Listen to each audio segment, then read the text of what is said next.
Alright, this is going to be my first YouTube video. Going to be reading out of the Bible, Matthew. Going to read both 27 and 28. Early in the morning, all the chief priests and the elders of the people made their plans how to have Jesus executed. So they bound him, led him away, and handed him over to Pilate the governor. When Judas, who had betrayed him, saw that Jesus was condemned, he was seized with remorse and returned the 30 pieces of silver to the chief priests and the elders. I have sinned, he said, for I have betrayed innocent blood. What is that to us? They replied. That's your responsibility. So Judas threw the money into the temple and left. Then he went away and hanged himself. The chief priests picked up the coins and said, It is against the law to put this into the treasury, since it is blood money. So they decided to use the money to buy the potter's field as a burial place for foreigners. That is why it has been called the field of blood to this day. Then what was spoken by Jeremiah the prophet was fulfilled. They took the 30 pieces of silver, the price set on him by the people of Israel, and they used them to buy the potter's field, as the Lord commanded me. Meanwhile, Jesus stood before the governor, and the governor asked him, Are you the king of the Jews? You have said so, Jesus replied. When he was accused by the chief priests and the elders, he gave no answer. Then Pilate asked again, then Pilate asked him, Don't you hear the testimony they are bringing against you? But Jesus made no reply, not even to a single charge, to the great amazement of the governor. Now it was the governor's custom at the festival to release a prisoner chosen by the crowd. At that time, they had a well-known prisoner whose name was Jesus Barabbas. So when the crowd had gathered, Pilate asked them, Which which one do you want me to release to you, Jesus Barabbas or Jesus who is called the Messiah? For he knew it was out of self-interest that they had handed Jesus over to them. While Pilate was sitting on the judge's seat, his wife sent him this message.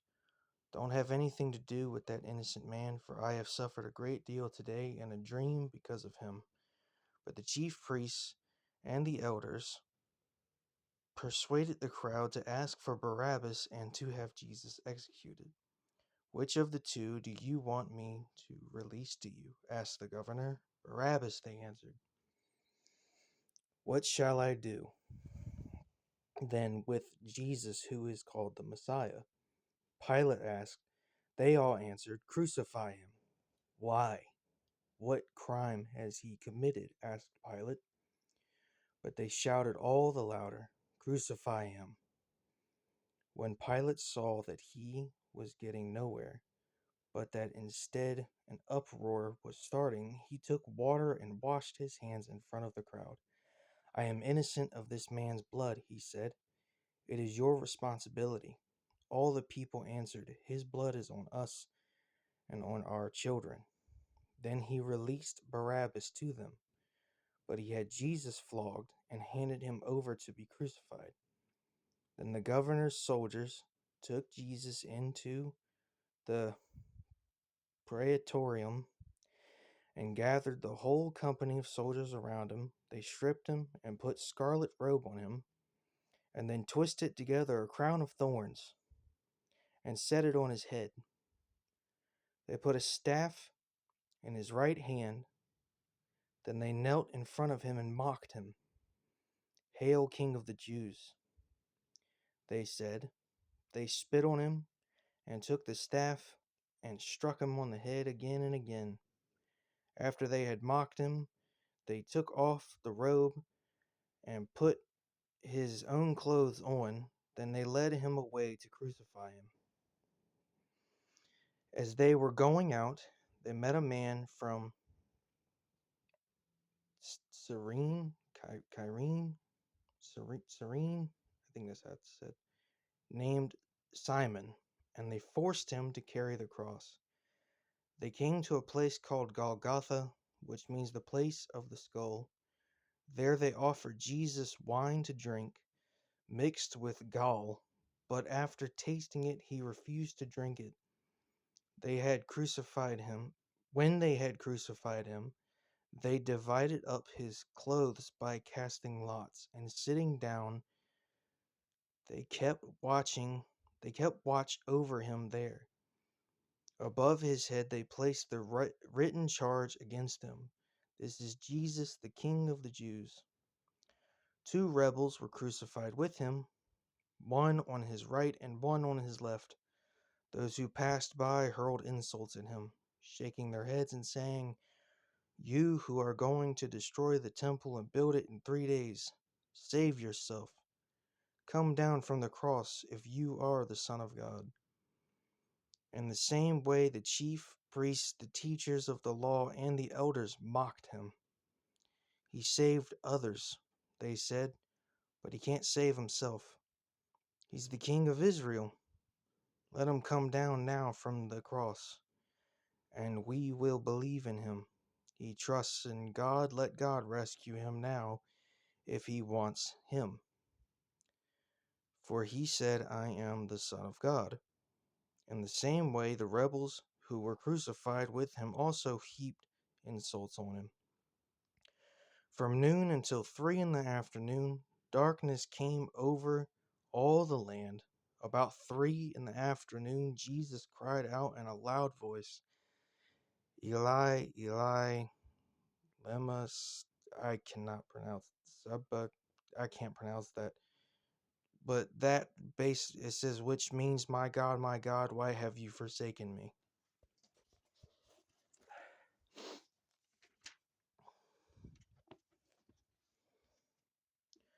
When some of those standing there heard this, they said, "He's calling Elijah." Immediately, one of them ran and got a sponge. He filled it with wine vinegar, put it on a staff, and offered it to Jesus to drink. The rest said, "Now leave him alone. Let's see if Elijah comes to save him." And when Jesus had cried out again in a loud voice, he gave up his spirit. At that moment, the curtain of the temple was torn in two from top to bottom. The earth shook, the rocks split, and the tombs broke open. The bodies of many holy people who had died were raised to life. They came out of the tombs after Jesus' resurrection and went into the holy city and appeared to many people.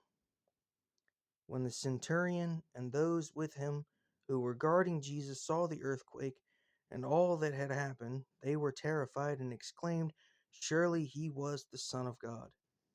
Many women were there, watching from a distance. They had followed Jesus from Galilee to care for his needs.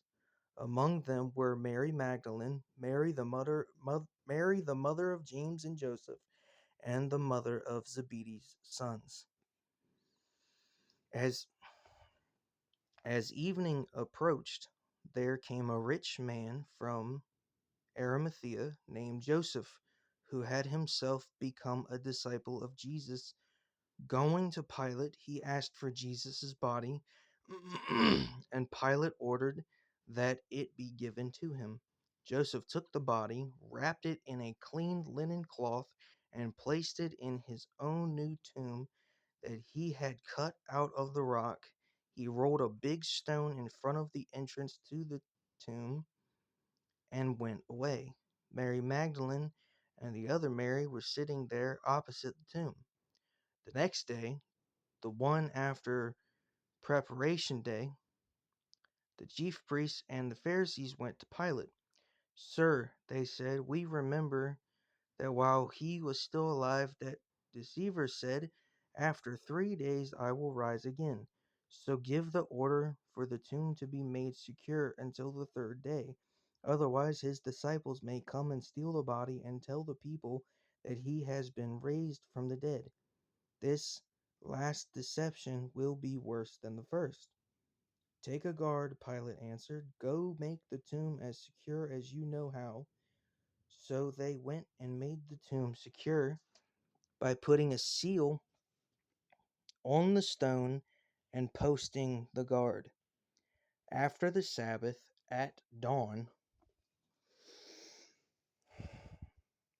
on the first day of the week, Mary Magdalene and the other Mary went to look at the tomb. There was a violent earthquake, for an angel of the Lord came down from heaven and, going to the tomb, rolled back the stone and sat on it. His appearance was like lightning, and his clothes were white as snow. The guards were so afraid of him that they shook and became like dead men.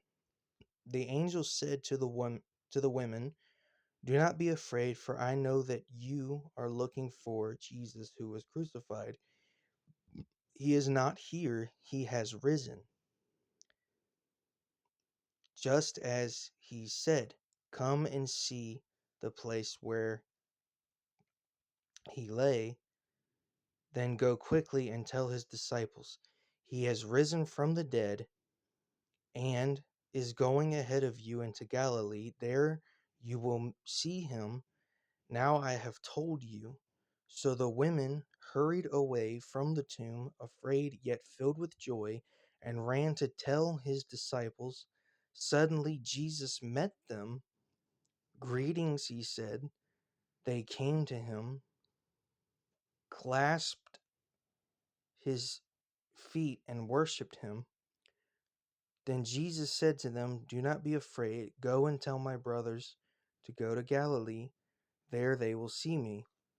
While the women were on their way, some of the guards went into the city and reported to the chief priests everything that had happened.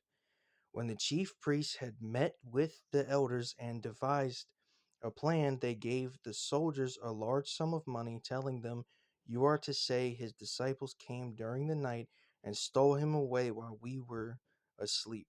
If this report gets to the governor, we will satisfy him and keep you out of trouble." So the soldiers took the money and did as they were instructed, and this story has been widely circulated among the Jews to this very day. Then the 11 disciples went to Galilee, to the mountain where Jesus had told them to go. When they saw him, they worshipped him, but some doubted. Then Jesus came to them and said, "All authority in heaven and on earth has been given to me. Therefore go and make disciples of all nations, baptizing them in the name of the Father and of the Son and of the Holy Spirit, and teaching them to obey everything I have commanded you. And surely I am with you always to the very end of the age." Jesus is real, y'all.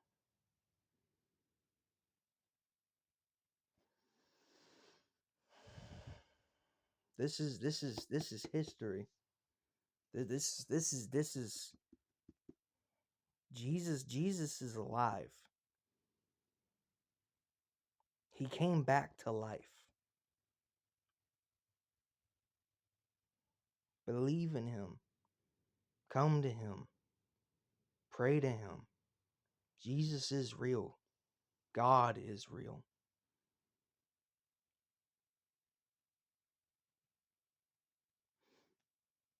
I hope and pray that anyone that ends up watching this video, I hope and pray that you'll come to Christ and that you'll believe. So, um, God bless.